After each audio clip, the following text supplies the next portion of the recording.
नमस्कार। स्वागत है आप सभी का। कैसे हैं आप सभी?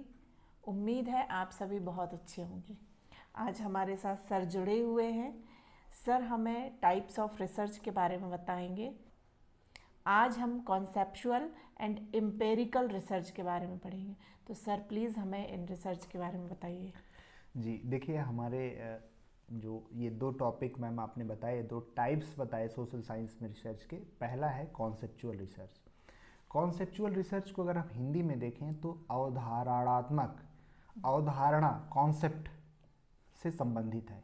यानी इस तरह के जो रिसर्च होते हैं, शोध कार्य होते हैं, उसमें एक कॉन्सेप्ट या एक अवधारणा विकसित करने से संबंधित होती हैं। अगर मैं आपको उदाहरण दूं साधारण सामान्य सा, कि अगर वस्तुओं का दाम ज़्यादा होगा तो क्या उनकी मांग होगी? जिस मोबाइल फ़ोन को आप यूज़ कर रहे हैं, अगर वही मोबाइल फ़ोन या कंप्यूटर की दाम शुरुआत में जब आया था ज़्यादा था, तो क्या सब लोग ले पाते थे? नहीं ले पाते थे। तो ये एक अर्थशास्त्र में, इकोनॉमिक्स में एक कॉन्सेप्ट है, एक अवधारणा है कि जब वस्तुओं का दाम ज़्यादा होगा तो उनकी मांग कम होगी। ये एक अवधारणा है। दूसरा, अगर आप देखें कि जब हम सुबह सो के उठते हैं तो हम ब्रश करते हैं, तो ब्रश करने का आप देखेंगे बहुत बड़ा बाजार है। जो टूथपेस्ट आप देखते हैं अलग अलग कंपनियों के, नाम नहीं लेंगे हम, लेकिन वो देखिए वो कैसे दिखाएंगे प्रचार, जब एडवर्टाइजमेंट आप देखेंगे कि सुबह सो के उठ रहे हैं और वो ब्रश कर रहे हैं और उनके जो है पर्सनल लाइफ में काफ़ी एक पॉजिटिविटी, एक एनर्जी आ रही है।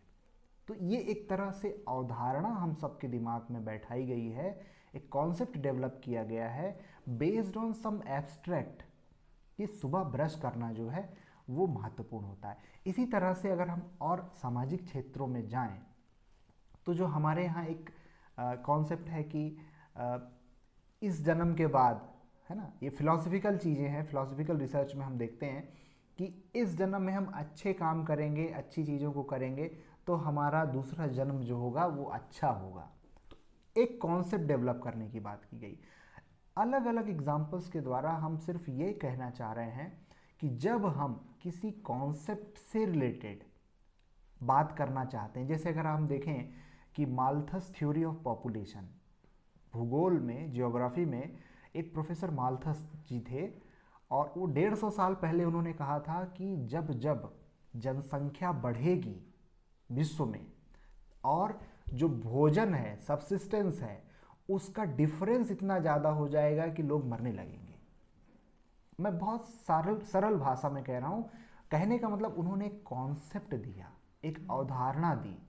फ्रॉइड, है ना, सिगमंड फ्रॉइड की जो पर्सनालिटी थ्योरी है, उसमें भी एक अवधारणा उन्होंने दी कि ईद, ईगो, सुपर ईगो। जब हम बहुत चाइल्डिश नेचर के हो जाते हैं तो हम बहुत ही बच्चे की तरह व्यवहार करते हैं, उस समय हमारा ईद जो है वो हावी हो जाता है ना। ईगो, ईगो एक बैलेंस स्टेज है। ना हम बहुत ज़्यादा मतलब बच्चे की जो है नेचर में चले जाते हैं, और ना ही हम बहुत ज़्यादा मैच्योरिटी या समझदारी के लेवल में रहते हैं। हम बैलेंस अपने आप को बना के रखते हैं, वो है ईगो। और सुपर ईगो का अवधारणा क्या दी गई है सिगमंड फ्रॉइड के द्वारा, कि हम बहुत ज़्यादा आदर्शवादी हैं।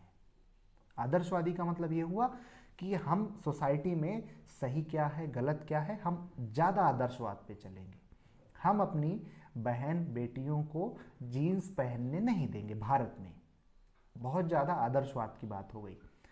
तो ये सिर्फ एक उदाहरण है, किसी भी जो है धर्म, जाति, संप्रदाय की भावना को आहत करने से संबंधित नहीं है। ये क्लियर कर दें।